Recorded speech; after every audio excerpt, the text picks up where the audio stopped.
महिलांनो, तुम्हीही जात असाल मॉलमध्ये तर ही बातमी नक्की वाचाच. मॉल संस्कृती वाढत असतानाच महिलांच्या सुरक्षिततेचा प्रश्न पुन्हा एकदा ऐरणीवर आला आहे. बेंगळुरू मध्ये एका मॉलच्या चेंजिंग रूम मध्ये एका व्यक्तीला महिलांचे व्हिडिओ काढताना रंगेहात पकडण्यात आल्याची धक्कादायक घटना समोर आली आहे. ही घटना टेक सिटी मधील कोडिगेहल्ली पोलीस स्टेशन अंतर्गत येणाऱ्या एका मॉल मध्ये घडली. हा प्रकार उघडकीस आल्यानंतर महिलांनी त्या व्यक्तीला जाब विचारला. आरोपीने पळून जाण्याचा प्रयत्न केला, मात्र इमारतीबाहेर उभ्या असलेल्या ऑटो चालकांनी त्याला पकडले. या घटनेचा व्हिडिओ सोशल मीडियावर व्हायरल झाला असून महिलांनी आरोपीवर कठोर कारवाई करण्याची मागणी केली आहे. व्हिडिओमध्ये संतप्त महिलांचे जबाब नोंदविण्यात आले आहेत, ज्यात त्यांनी आरोपीने विनयभंग करण्याचा आणि पळून जाण्यासाठी हल्ला करण्याचा प्रयत्न केल्याचा दावा केला आहे. बेंगळुरू पोलिसांनी या व्हायरल ट्विटला प्रतिसाद देत कोडिगेहल्ली पोलीस स्टेशन आणि शहरातील वरिष्ठ अधिकाऱ्यांना टॅग करून कारवाईचे आश्वासन दिले आहे.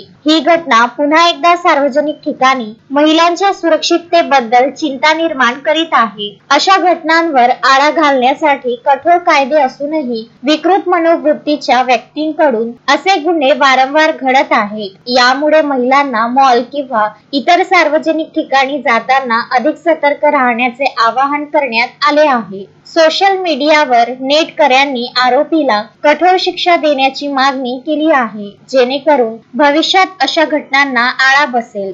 Bureau report, Bengaluru.